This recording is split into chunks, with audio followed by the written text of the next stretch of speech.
बढ़ाते हुए आज का हमारा टॉपिक है रासायनिक समीकरण।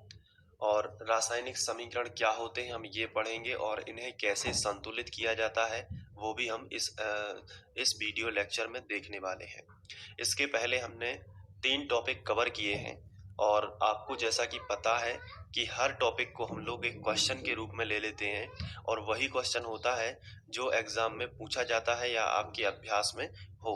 तो इसको हम बोल सकते हैं 2 in 1, क्योंकि टॉपिक के साथ साथ वो क्वेश्चन भी हम समझ जाते हैं और क्वेश्चन का आंसर किस तरीके से लिखना है वो भी हम समझ जाते हैं। जैसे कि आप प्रश्न क्रमांक 1, प्रश्न क्रमांक 2 और प्रश्न क्रमांक 3 में देख चुके हैं। तो इससे क्या होगा, बोर्ड एग्जाम के लिए अच्छी और प्रॉपर तैयारी भी हो पाएगी और साथ में आप साइंस को अच्छे से समझते भी चलोगे। तो आइए हम बात करते हैं रासायनिक समीकरण क्या होता है। तो इस टॉपिक पर क्वेश्चन कैसे बन सकता है, तो ये क्वेश्चन नंबर 4 हमारा बनेगा, रासायनिक समीकरण क्या है और इसे कैसे संतुलित किया जाता है। तो इसको समझने के लिए हम एक उदाहरण लेंगे, वही उदाहरण जो हमने रासायनिक अभिक्रिया में लिया था। तो रासायनिक अभिक्रिया क्या है ये तो आप सभी जानते ही होंगे, क्योंकि रासायनिक अभिक्रिया यदि आपको पता होगा तभी आप रासायनिक समीकरण समझ सकते हो। तो ये हमने क्वेश्चन नंबर फर्स्ट में किया था। तो होता क्या है कि कोई भी रासायनिक अभिक्रिया है, रासायनिक अभिक्रिया क्या है, हमारे दैनिक जीवन में भी बहुत सारी रासायनिक अभिक्रियाएं होती हैं, हमने इसको पढ़ा भी हुआ है। तो रासायनिक अभिक्रिया में होता क्या है कि दो पदार्थ आपस में मिलते हैं और एक नया पदार्थ बनाते हैं। जैसे हमने एक एग्जाम्पल लिया था कि जैसे हाइड्रोजन है, तो हाइड्रोजन यदि ऑक्सीजन के साथ मिलता है, किसके साथ मिलता है, ऑक्सीजन के। देखिए, सरल से कठिन की ओर जाओगे तभी आप विज्ञान को अच्छे से समझ पाओगे। हाइड्रोजन यदि ऑक्सीजन के साथ संयोग करता है तो ये एक पदार्थ ये हो गया और एक पदार्थ ये हो गया। तो दो पदार्थ आपस में मिलके एक तीसरा नए गुणधर्म वाला पदार्थ बनाते हैं। जैसे हाइड्रोजन और ऑक्सीजन आपस में मिलके पानी बनाते हैं या जल बनाते हैं। तो देखो, दो पदार्थ आपस में मिले और एक तीसरा पदार्थ बना दिया, तो ये कहलाती है रासायनिक अभिक्रिया।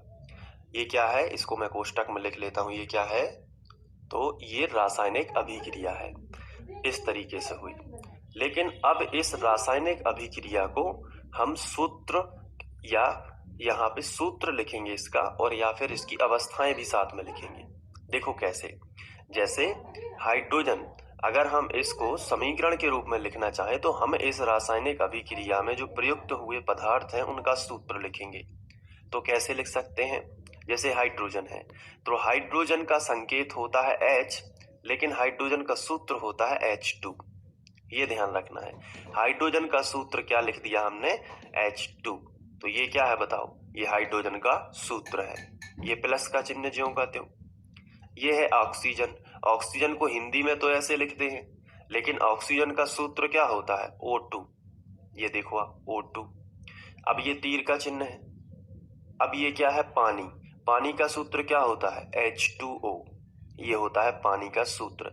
तो हमने क्या कर दिया, यहाँ पे इन सभी पदार्थों के सूत्र लिख दिए, हाइड्रोजन का सूत्र लिख दिया, ऑक्सीजन का सूत्र लिख दिया और पानी का सूत्र लिख दिया। तो इसका मतलब ये है कि ये क्या है दोनों, बताओ, अभिकारक। तो हमने किसी भी रासायनिक अभिक्रिया में, ये पूरी क्या है रासायनिक अभिक्रिया, ये पूरी क्या है, यहां से लेके यहां तक रासायनिक अभिक्रिया, ये हाइड्रोजन ऑक्सीजन के साथ संयोग करेगा तो पानी बनेगा। तो ये पूरी रासायनिक अभिक्रिया है और रासायनिक अभिक्रिया में भी ये दोनों अभिकारक हैं और ये उत्पाद है, मतलब ये दोनों रिएक्टेंट है और ये प्रोडक्ट है। अब इसको समझो, यहाँ पे ये दोनों क्या है, अभिकारक है, और ये क्या है, तो आंसर है ये उत्पाद या क्रियाफल है। ये अभिकारक या क्रियाकारक है। इसके 3rd नंबर के क्वेश्चन में हमने यही तो समझा था। आप यहाँ पे देख भी सकते हो, हमने अभिकारक और उत्पाद को अच्छे से समझा था ना।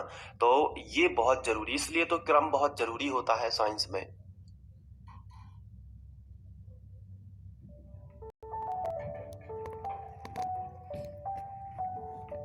Hello friends, my name is Shripal. तो रासायनिक समीकरण क्या है, रासायनिक समीकरण ऐसा समीकरण होता है जिसमें किसी भी रासायनिक अभिक्रिया में उसके अभिकारक और उत्पाद को सूत्र या यहाँ पे उनकी अवस्थाओं द्वारा प्रदर्शित किया जाए। तो ये जो बन गया, ये देखो हाइड्रोजन का सूत्र लिख दिया, ऑक्सीजन का सूत्र लिख दिया, पानी का सूत्र लिख दिया। तो ये जो चीज प्राप्त हुई है ये कहलाती है रासायनिक समीकरण। क्या कहलाएगी ये? रासायनिक समीकरण। तो लेकिन अभी ये जो रासायनिक समीकरण लिखा है ये संतुलित नहीं है। देखो आगे लिखा है कि इसे कैसे संतुलित किया जाता है, तो इस चीज को भी हम यहाँ पे समझेंगे कि ये जो हम रासायनिक समीकरण डायरेक्ट सूत्र लिख के लिखते हैं, जैसे हमने हाइड्रोजन, ऑक्सीजन और पानी का सूत्र लिखा, लेकिन ये अभी संतुलित नहीं है।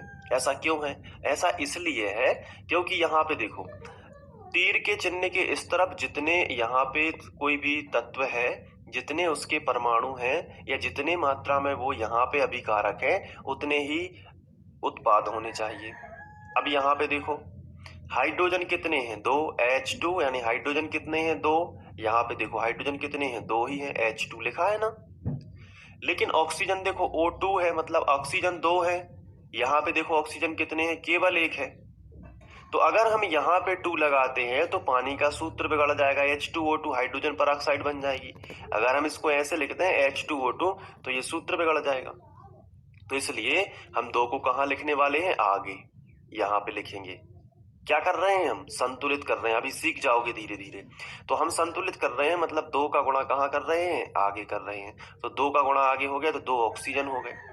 लेकिन इस चक्कर में हाइड्रोजन देखो कितने हो गए? 2 दूनी 4 हाइड्रोजन। ऑक्सीजन तो 2 हो गए, मतलब 2 ऑक्सीजन ये है और 2 ऑक्सीजन ये है, तो ऑक्सीजन 2 हो गए। लेकिन हाइड्रोजन देखो कितने हो गए? 2 दूनी 4 हाइड्रोजन। तो 4 हाइड्रोजन और यहाँ पे कितने हाइड्रोजन है? केवल 2 हैं। तो इसमें आराम से जाके 2 का गुणा कर लो, तो 2 दूनी 4 हाइड्रोजन, यहाँ पे भी 2 दूनी 4 हाइड्रोजन। समझ में आया कि नहीं? और ऑक्सीजन 2 है तो 2 का गुणा ऑक्सीजन में यहाँ तक है तो 2 ऑक्सीजन भी है। तो हमें सूत्र भी नहीं बदलना पड़ा, क्योंकि यहाँ पे यदि आप आराम से 2 लगा देते तो ये H2O2 हो जाता, जो कि जल का सूत्र ही बदल जाता। जल का सूत्र तो H2O होता है। ये तो आपने हाइड्रोजन पेरोक्साइड का सूत्र लिख दिया। तो क्या हाइड्रोजन ऑक्सीजन के संयोग से हाइड्रोजन पेरोक्साइड बनता है? आंसर है नहीं। तो जल का जल रहना चाहिए और हमें दोनों ओर संतुलित करना है। तो जो मैंने रेड पेन से लिखा है ये 2 और ये 2, ये संतुलन करने के लिए लिखा है दोनों ओर। अब हाइड्रोजन भी 4 है यहाँ पे, तो यहाँ भी हाइड्रोजन 4 है, 2 दूनी 4 हाइड्रोजन। क्योंकि यहाँ पे भी जो संख्या लिखी होती है और ये जो सामने संख्या लिखी होती है इनका गुणा कर लिया जाता है। तो हाइड्रोजन कितने हो गए? 4। यहाँ पे देखो ऑक्सीजन कितने हैं? 2 हैं। तो ऑक्सीजन भले ही यहाँ 2 नहीं लिखा है, लेकिन आगे तो लिखा है 2 का गुणा, तो 2 कितने हैं? ऑक्सीजन है। तो अब ये संतुलित हो गया। तो अगर आपसे कोई पूछे कि रासायनिक समीकरण होता क्या है, तो आप लिखोगे कि किसी भी रासायनिक अभिक्रिया में उसके अभिकारक एवं उत्पादों को, अभिकारक और उत्पाद को सूत्र द्वारा लिखना, या सूत्र द्वारा जब लिखा जाता है तो प्राप्त समीकरण रासायनिक समीकरण कहलाता है। देखो बहुत ही सरल है। रासायनिक समीकरण क्या है? ध्यान से समझो। सबसे पहले रासायनिक अभिक्रिया शब्द इस्तेमाल करना। क्या करना? रासायनिक अभिक्रिया। तो क्या बोलोगे कि जब किसी रासायनिक, कहाँ से स्टार्ट करना? जब से। ये थोड़ा सा मैं भाषा सेट करने के लिए बता रहा हूं कि जब किसी रासायनिक अभिक्रिया में उसके अभिकारक, ये क्या है? दोनों तीर के चिन्ह के पहले के ये दोनों क्या है? अभिकारक, और तीर के चिन्ह के बाद ये क्या है? उत्पाद। तो जब किसी रासायनिक अभिक्रिया में उसके अभिकारक को सूत्र में बदला जाए और उत्पादों को भी सूत्र में बदला जाए, तो जब किसी रासायनिक अभिक्रिया में उसके अभिकारक एवं उत्पादों को सूत्र द्वारा प्रदर्शित किया जाता है तो प्राप्त समीकरण रासायनिक समीकरण कहलाता है। ये है रासायनिक अभिक्रिया जो हिंदी में लिखी है, और ये जो यहाँ पे इंग्लिश में आ गया या मैथमेटिकली रूप में आ गया उसे कहेंगे रासायनिक समीकरण। तो जब किसी रासायनिक अभिक्रिया को या रासायनिक अभिक्रिया में अभिकारक या उत्पाद को सूत्र के द्वारा प्रदर्शित किया जाए तो मिला समीकरण रासायनिक समीकरण कहलाता है। याद नहीं करना है, बस समझ के याद करना है। ऐसा डायरेक्ट रट्टा कभी मत मानना, क्योंकि इससे आप कंफ्यूज रहोगे। तो क्या बोलना है रासायनिक समीकरण को? ये देखो सबसे पहले जैसे कोई रासायनिक अभिक्रिया है तो रासायनिक अभिक्रिया में क्या होते हैं? अभिकारक और उत्पाद होते हैं। तो उनको सूत्र के द्वारा प्रदर्शित करने से प्राप्त समीकरण क्या कहलाता है? रासायनिक समीकरण कहलाता है। ये अपन को लिखना है। तो बताओ, एक बार भाषा बोल के बताओ, क्या बोलोगे? वीडियो को रोक के भाषा बोलो, फिर मैं बोल देता हूँ। चलिए मैं बोल देता हूँ। किसी रासायनिक अभिक्रिया में उसके अभिकारक और उत्पादों को सूत्र द्वारा प्रदर्शित करने के बाद बना समीकरण रासायनिक समीकरण कहलाता है। ऐसे भी बोल सकते हैं, है ना? तो आओ अब रासायनिक समीकरण की डेफिनेशन सबसे पहले लिखते हैं, उसके बाद हम समझेंगे कि इसे संतुलित कैसे करना होता है। बहुत सारे एग्जाम्पल ले लेंगे। तो हेडिंग डालेंगे रासायनिक समीकरण। तो बस वही चीजें आपको लिखना है। देखो ध्यान से यहाँ पे एक बार और, ये रासायनिक अभिक्रिया है। अब इसमें यदि हम इनकी भौतिक अवस्थाएं भी लिख दें, जैसे हाइड्रोजन कैसी अवस्था में पाया जाता है? गैस अवस्था में। ऑक्सीजन कैसी अवस्था में पाया जाता है? ये भी गैस अवस्था में।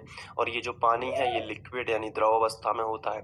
तो हम अवस्थाएं भी दर्शा सकते हैं। तो इसलिए हम लिखेंगे, देखो, जब किसी रासायनिक अभिक्रिया में, यहां से शुरू कर रहे हैं, बिल्कुल याद नहीं करना है, समझ लो पहले अच्छे से। जब किसी रासायनिक अभिक्रिया में उसके अभिकारक और उत्पादों को सूत्र और भौतिक अवस्थाओं द्वारा प्रदर्शित किया जाए तो प्राप्त समीकरण रासायनिक समीकरण कहलाता है। देखो मैंने देख के बोल दिया, आप भी बोल सकते हो। इसी तरीके से तो स्टडी करना है, तभी तो मजा आएगा। तो आप लिखोगे, इस तरीके से लिखा कि जब किसी रासायनिक अभिक्रिया में क्या होते हैं? उसके अभिकारक और उत्पाद होते हैं। तो लिखेंगे जब किसी रासायनिक अभिक्रिया में उसके अभिकारक एवं उत्पादों को सूत्र द्वारा प्रदर्शित किया जाए। अभिकारक एवं उत्पादों को सूत्र एवं भौतिक अवस्था जैसे ठोस, द्रव, गैस। तो सूत्र एवं साथ में लिख देना, सूत्र एवं भौतिक अवस्थाओं द्वारा। सूत्र एवं क्या होता है? भौतिक अवस्थाओं द्वारा। भौतिक अवस्थाओं कौन कौन सी? ठोस, द्रव, गैस। तो भौतिक अवस्थाओं द्वारा क्या किया जाए? प्रदर्शित किया जाए। तो प्राप्त समीकरण रासायनिक समीकरण कहलाता है। तो इस तरीके से हम इसकी डेफिनेशन को बड़ी आसानी से याद कर सकते हैं और अपने नोट्स में लिख सकते हैं। अब इसका एक एग्जाम्पल भी आप लिख सकते हो। अब पहले तो ये बताओ, रासायनिक समीकरण को इंग्लिश में क्या कहोगे? Chemical equation. क्या बोलोगे? केमिकल इक्वेशन, ये याद रखना। तो उदाहरण वही लिख देना है। मैं यही उदाहरण आपके सामने लिखूंगा। हाइड्रोजन प्लस ऑक्सीजन ने मिलकर क्या बनाया? पानी। तो ये है रासायनिक अभिक्रिया। तो ये बन गई रासायनिक अभिक्रिया। अब इसको सूत्र और भौतिक अवस्थाओं द्वारा प्रदर्शित कर लो। हाइड्रोजन का सूत्र क्या होता है? H2 प्लस ज्यों का त्यों। ऑक्सीजन का सूत्र क्या होता है? O2, तीर का चिन्ह ज्यों का त्यों। पानी का सूत्र क्या होता है? H2O। अब ये तो बन गया रासायनिक समीकरण, लेकिन अभी संतुलित नहीं है। संतुलित कैसे करना है? दोनों ओर देख लो, तीर के चिन्ह के इस तरफ जितने परमाणु है यहाँ पे, और तो किसी भी तत्व के उतने यहाँ पे रहेंगे। जैसे यहाँ पे देखो H2 है, ये देखो यहाँ पे H2 है, मतलब हाइड्रोजन 2 है, यहाँ पे 2 हाइड्रोजन है, हाँ है। ऑक्सीजन देखो यहाँ पे O2 यानी ऑक्सीजन कितने हैं? 2 है। यहाँ पे ऑक्सीजन कितना है? 1 ही है। तो यहाँ 2 नहीं लिखा जाता, क्योंकि इससे सूत्र चेंज हो जाएगा। पानी का सूत्र वही रहना चाहिए। धीरे धीरे सीख जाओगे, अभी मैं और भी एग्जाम्पल लूंगा। तो ये देखो यहाँ पे क्या है? HO2 है, यहाँ पे 1 ही O है। तो 2 का कर दो गुणा आराम से, तो 2 हो गया। लेकिन इस चक्कर में हाइड्रोजन 2 दूनी कितना हो गया? 4। तो हाइड्रोजन इसको इस तरफ 4 बना लो, तो 2 का गुणा यहाँ भी कर दो, 2 दूनी 4। अब देखो 4 हाइड्रोजन यहाँ है तो 4 हाइड्रोजन यहाँ है, 2 ऑक्सीजन यहाँ है, 2 ऑक्सीजन यहाँ है। आ गया समझ में? तो ये होता है, इसको लिख दो रासायनिक अभिक्रिया और इसको लिख दो रासायनिक समीकरण, इस तरीके से। और एक चीज और कर लो, इसकी भौतिक अवस्थाएं भी हम लिख सकते हैं। जैसे हाइड्रोजन किस अवस्था में पाया जाता है? गैस। तो इसमें छोटी सी राइटिंग में इसके नीचे लिखा जाता है ऐसे, गैस। अब देखो ये ऑक्सीजन किस अवस्था में होता है? तो ये भी गैस अवस्था में होती है ऑक्सीजन हमारी चारों तरफ। और ये पानी जो होता है ये द्रव अवस्था में होता है। सामान्य ताप पर जो जैसा होता है उसको वैसा लिखेंगे, या किसी पर्टिकुलर अभिक्रिया में वो किस रूप में प्रयोग किया जा रहा है वैसे लिखेंगे। तो अभी आपको सभी चीजें धीरे धीरे समझ में आएगी, क्योंकि साइंस एक ऐसी चीज है कि सब धीरे धीरे ही समझ में आएगा आपको। चलिए ठीक है, अब इसे संतुलित कैसे किया जाता है तो आओ देख लेते हैं। तो इसको हम संतुलित करने के लिए देखो हम हेडिंग लगा लेंगे कि रासायनिक समीकरण को संतुलित करना। तो इसके लिए हम सबसे पहले कोई भी रासायनिक अभिक्रिया लेंगे। जैसे हमने कोई रासायनिक अभिक्रिया ले ली, क्या हो सकती है? जैसे लैब में एक अभिक्रिया होती है, नाइट्रोजन और हाइड्रोजन का जब संयोग होता है तो हम लिखेंगे नाइट्रोजन और हाइड्रोजन के संयोग से अमोनिया बनती है। तो ये देखिए, अब इसको हम, ये तो है रासायनिक अभिक्रिया जो लैब में होती है कि जब नाइट्रोजन और हाइड्रोजन का संयोग कराया जाता है तो अमोनिया बनती है। अब इनके सूत्र यदि हमें पता है किस किस के, देखो कौन कौन के सूत्र पता होने चाहिए। सबसे पहले नाइट्रोजन का सूत्र पता होना चाहिए। ये जो जितने भी तत्व आ रहे हैं जैसे हाइड्रोजन, ये पदार्थ भी हम इन्हें कह सकते हैं, एक पदार्थ, दो पदार्थ, तो तीसरा कौन है, अमोनिया। बाकी तो हिंदी लिखी हुई है। तो इन तीन के सूत्र पता है तो हम इनका रासायनिक समीकरण बना सकते हैं और फिर उसको संतुलित कर सकते हैं। देखो कैसे। नाइट्रोजन, नाइट्रोजन का सूत्र क्या होता है, N2। नाइट्रोजन N2 की अवस्था में, स्वतंत्र अवस्था में पाई जाती है। फिर प्लस लगा लो क्योंकि ये दोनों संयोग कर रहे हैं जो कि अभिकारक हैं। और ये देखो हाइड्रोजन, हाइड्रोजन कैसे पाई जाती है, हमेशा हाइड्रोजन को H2 के फॉर्म में ही लिखना, नाइट्रोजन को N2 के फॉर्म में लिखना, क्योंकि ये द्विअणुक हैं। अब देखो इसको, द्विपरमाणविक है। अब संयोग किया है तो संयोग शब्द का मतलब है कि इन दोनों ने मिलके कुछ बनाया है, तो तीर का चिन्ह बना लो कि कुछ बन रहा है। तो ये अभिक्रिया होने के बाद क्या बनेगा, अमोनिया। अमोनिया का सूत्र बहुत से बच्चों को नहीं पता होगा, तो ये होता है NH3। NH3, ये भी हमें सूत्र पता होना चाहिए। तो हमने नाइट्रोजन का सूत्र लिख लिया, हाइड्रोजन का सूत्र लिख लिया और अमोनिया का सूत्र लिख लिया। तो एक समीकरण प्राप्त हुआ, लेकिन इसे कहते हैं ढांचा समीकरण। अभी ये संतुलित नहीं है, केवल क्या है, एक ढांचा समीकरण। इसको ऐसे किया जाता है संतुलित, ठीक है। ये ढांचा समीकरण है। लेकिन अब इसको संतुलित कैसे करोगे, तो दोनों तरफ देखो क्या करोगे। अब इसको मैं यहाँ पे आपको बताता हूं। जैसे मैंने ये लिख लिया N2 प्लस H2, तीर का चिन्ह NH3। ये नाइट्रोजन और हाइड्रोजन आपस में संयोग करके अमोनिया बनाती है। अभी तो ये ढांचा समीकरण है। अब दोनों तरफ देखो, यहाँ पे अमोनिया, नाइट्रोजन कितनी है, 2 है। यहाँ पे नाइट्रोजन कितनी है, 1 है। तो हम यहाँ पे नहीं लगा सकते, यहाँ पे लगाने से क्या होता है, सूत्र गड़बड़ हो जाएगा अमोनिया का। तो हम कहाँ लगाएंगे, यहाँ पे। तो 2 नाइट्रोजन हो गया, 2 नाइट्रोजन हो गया कि नहीं। तो ये नाइट्रोजन नाइट्रोजन दोनों तरफ क्या हो गया, संतुलित हो गया। आया समझ में कि नहीं। अब हाइड्रोजन चेक करो, यहाँ पे हाइड्रोजन कितने हैं, 2, लेकिन यहाँ पे कितने हैं, देखो 2 आगे गुणा है हाइड्रोजन में, नाइट्रोजन में भी है और हाइड्रोजन में भी होगा, और हाइड्रोजन खुद 3 है, तो 3 दूनी कितना हो गया, 6। तो हाइड्रोजन यहाँ पे 6 है, देखो 2 तिया 6 हाइड्रोजन।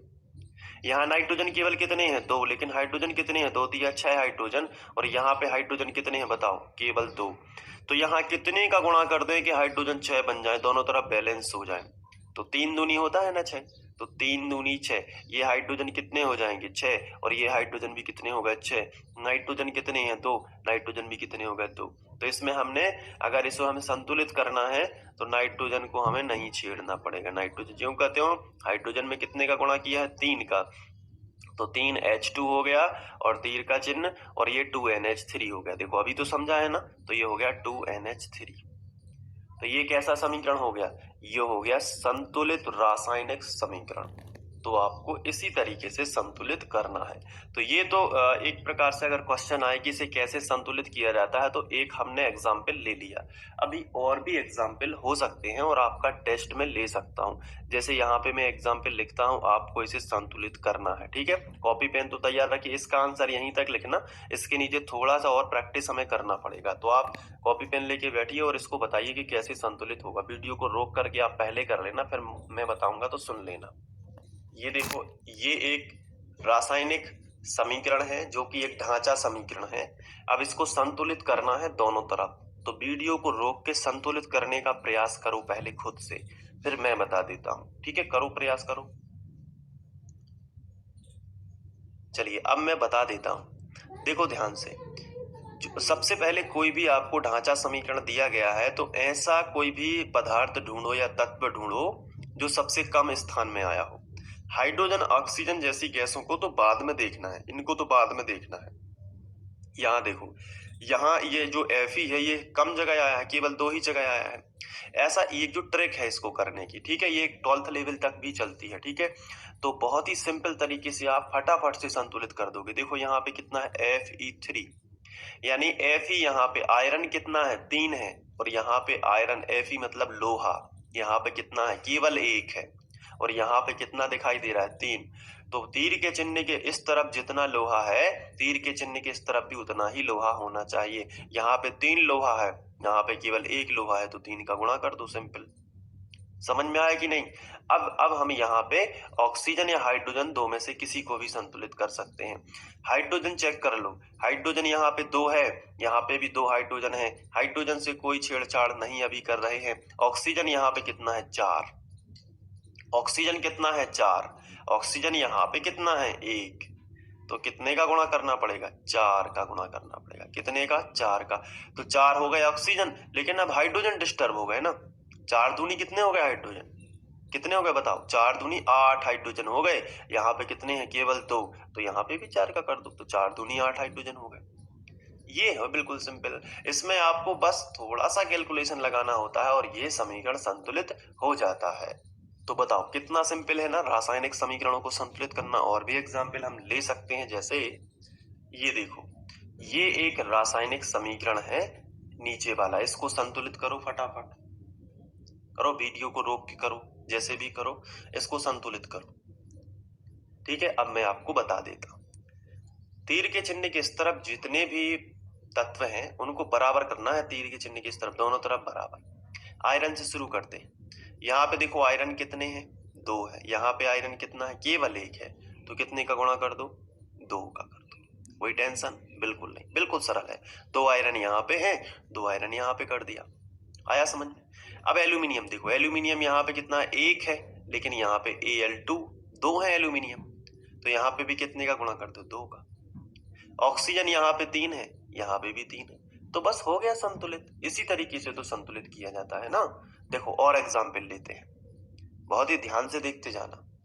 ये देखो, ये आपके सामने एक यहाँ पे समीकरण है। अब दोनों तरफ देखो क्या क्या बराबर है और क्या नहीं है। सबसे पहले Na2 यहाँ पे लिखा है, मतलब सोडियम। Na किसका है, सोडियम का है, तो सोडियम कितने हैं बताओ, सोडियम कितने हैं 2 है। यहाँ पे बताओ सोडियम कितना है, केवल 1 है ना, तो कितने का गुणा कर दो 2 का कर दो। 2 का गुणा करने से क्लोरीन भी 2 हो गए, तो यहाँ भी 2 क्लोरीन है, कोई टेंशन की बात नहीं है।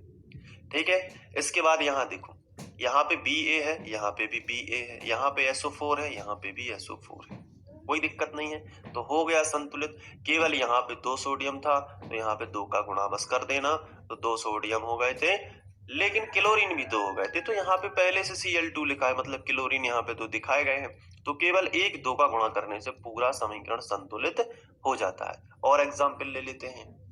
अब देखो, जैसे ये वाला जो है, ये इसको करके देखो। ठीक है, पहले खुद करो फिर मैं बताऊंगा, वीडियो रोक लो फिर खुद करो। ठीक है, चलो मैं बता देता हूँ। देखो यहाँ पे जैसे सबसे पहले देखो, यहाँ पे HNO3 लिखा है, मतलब NO3, ध्यान से समझना, ये NO3 इसको हम पूरा समझ सकते हैं, या N अकेला ले लो। यहाँ पे नाइट्रोजन, हाइड्रोजन बाद में सबसे कम स्थान में कौन आया, जैसे कैल्शियम आया, तो कैल्शियम यहाँ पे है, यहाँ पे 1 1 है, कोई टेंशन नहीं है। लेकिन यहाँ पे देखो नाइट्रोजन, नाइट्रोजन यहाँ पे कितना है 1 है, सबसे कम स्थान में कौन आया है ये देखो, देखो ऑक्सीजन, हाइड्रोजन, ये गैसें तो सबसे बाद में देखना है, क्योंकि ये सबसे ज्यादा बार होते हैं, तो इनको संतुलित, इनको दोनों ओर बराबर करने में टाइम लगता है। तो इसके अलावा कौन है जो दोनों तीर के चिन्ह के इस तरफ या इस तरफ दोनों बहुत कम स्थान में आए हो, जैसे कैल्शियम यहाँ पे है, कैल्शियम यहाँ पे है, कैल्शियम लेकिन कम स्थान में आए, लेकिन ये 1 1 दोनों तरफ पहले से ही संतुलित है। तो अब कौन, अब नाइट्रोजन है, मतलब इन दोनों के अलावा और कौन है, इन दोनों के अलावा अब नाइट्रोजन है। नाइट्रोजन यहाँ पे केवल 1 बार है, और यहाँ पे नाइट्रोजन कितने बार है 2 बार। तो इससे क्या संकेत मिल रहा है कि जहां भी नाइट्रोजन है उस पूरे यौगिक में 2 का गुणा कर दो, क्योंकि इस अकेले में नहीं कर सकते, नहीं तो ये नाइट्रिक अम्ल का सूत्र बदल जाएगा। ये HNO3 किसका सूत्र है, नाइट्रिक अम्ल का, तो 2 का हमने गुणा कर दिया। 2 का गुणा जैसे ही हमने किया तो 2 हाइड्रोजन हो गए, और 2 हाइड्रोजन यहाँ पे हैं पहले से। लेकिन अब ऑक्सीजन हम देख सकते हैं, ऑक्सीजन कितने हो गए, देखो यहाँ पे ऑक्सीजन कितने हो गए, देखो 2 हाइड्रोजन ये हो गए, और 2 हाइड्रोजन ये भी हैं, तो टोटल कितने हाइड्रोजन हो गए, 4 हाइड्रोजन हो गए। देखो यहाँ पे हाइड्रोजन, 2 हाइड्रोजन ये हैं, फिर से समझ लो, हाइड्रोजन को फिर से देख रहे हैं, 2 हाइड्रोजन ये हैं, और 2 हाइड्रोजन यहाँ पे ये भी दिए गए हैं। देखो तो टोटल कितने हाइड्रोजन है तीर के चिन्ह के इस तरफ, 4 हाइड्रोजन। क्या यहाँ पे 4 हाइड्रोजन है? आंसर है नहीं, यहाँ पे तो केवल 2 हाइड्रोजन है। तो 2 का गुणा कर दो, 2 दूनी 4 हाइड्रोजन। अब ऑक्सीजन अपने आप संतुलित हो गए होंगे, अब आपको करने की जरूरत नहीं है, आप छोड़ सकते हैं। देखो कैसे, यहाँ पे देखो 3 दूनी कितने ऑक्सीजन है? 6। 6 ऑक्सीजन ये है, 2 ऑक्सीजन ये है, देखो है ना। 6 ऑक्सीजन, 3 दूनी 6 ऑक्सीजन ये है, 2 ऑक्सीजन ये है, तो 6 और 2 टोटल ऑक्सीजन कितने हैं यहाँ पे? 8 ऑक्सीजन है। 8 ऑक्सीजन यहाँ पे है क्या? देखो 3 दूनी 6 और 2 8, मतलब तीसरे की जरूरत ही नहीं होती, अपने आप ही हो जाता है। तो ये रेड कलर से मैंने जहां जहां लिखा है बस इतना करना था, 2 का गुणा यहाँ पे, 2 का गुणा यहाँ पे, हो गया संतुलित। ऐसे ही करना पड़ता है, ठीक है। तो ये संतुलित करने की विधि है और यही आपको आगे तक ले जाएगी। बाकी जो है लेंदी प्रोसेस में नहीं करना है, ऐसे ही सीखना है, यही प्रैक्टिस करना है, यही आपको काम में आएगी आगे। अब एक आखिरी इसको और कर लो, ठीक है। इसके बाद क्वेश्चन में जो पूछा जाएगा उसके हिसाब से करेंगे। इसको और करो, आखिरी है ये। यहाँ देखो दोनों तरफ बराबर करना है। अब आप खुद से दिमाग लगाइए, पहले वीडियो को रोक लीजिए, खुद से दिमाग लगाओ, फिर मैं बताता हूँ। चलिए अब मैं बता देता हूँ। यहाँ पे देखो, यहाँ पे सबसे पहले दोनों तरफ ऐसा तत्व चुनो जो सबसे कम स्थान में आया हो। तो सोडियम, ऑक्सीजन और हाइड्रोजन, इन्हें तो सबसे बाद में ही देखना पड़ता है, ठीक है। पहले किसको देखो, जैसे इनके अलावा और कौन कौन है, जैसे सोडियम है। तो सोडियम यहाँ पे 1 है, लेकिन तीर के चिन्ह के इस तरफ 2 है, तो हमें सिग्नल मिल गया ना कि 2 का गुणा कर दो। आगे ही करना होता है, यहाँ पे नहीं करना, ये सूत्र चेंज कर देता है, ठीक है। तो आगे गुणा कर दिया, 2 का गुणा, तो सोडियम हो गए 2, ठीक है। तो सोडियम संतुलित है दोनों तरफ। अब इसके बाद आप हाइड्रोजन देखोगे और सबसे बाद में क्या देखोगे? ऑक्सीजन। हाइड्रोजन चेक कर लो, ऑक्सीजन की देखने की जरूरत ही नहीं, हाइड्रोजन अगर दोनों तरफ संतुलित है तो सब ठीक है। यहाँ देखो कितना है, 2 हाइड्रोजन और 2 हाइड्रोजन ये है, देख रहे हो आप। तो टोटल कितने हाइड्रोजन है? 4 हाइड्रोजन। यहाँ पर भी देखो 2 दूनी 4 हाइड्रोजन। ऑक्सीजन पहले से ही संतुलित है, इसका मतलब कैसे, मैं आपको बता देता हूँ। देखो 2 ऑक्सीजन ये है और 4 ऑक्सीजन ये है, तो 4 और 2 कितने हो गए? 6। यहाँ पे देखो 4 ऑक्सीजन ये पड़े हैं यहाँ पे और 2 ऑक्सीजन ये, हो गया ना 4।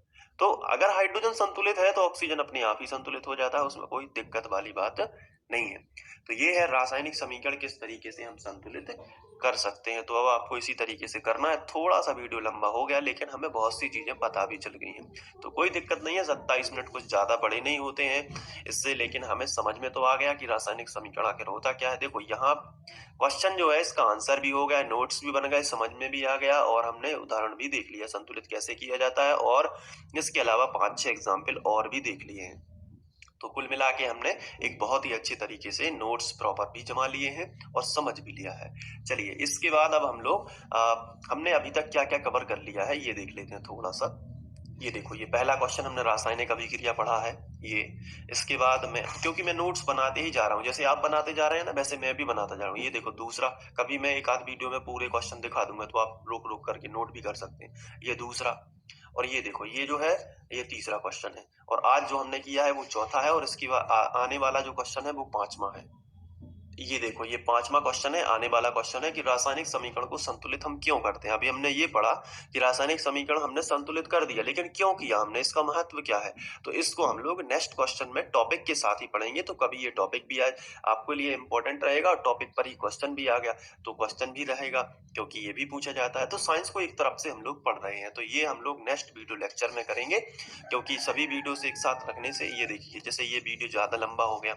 हालांकि मुझे पता है कि पढ़ने वाले बच्चे सब पढ़ते हैं और जो केवल क्लिक करने के लिए आते हैं उनका तो बात ही अलग है। तो अब मैं आपको इस तरीके से ये 5वां क्वेश्चन करवाऊंगा, तब तक के लिए आप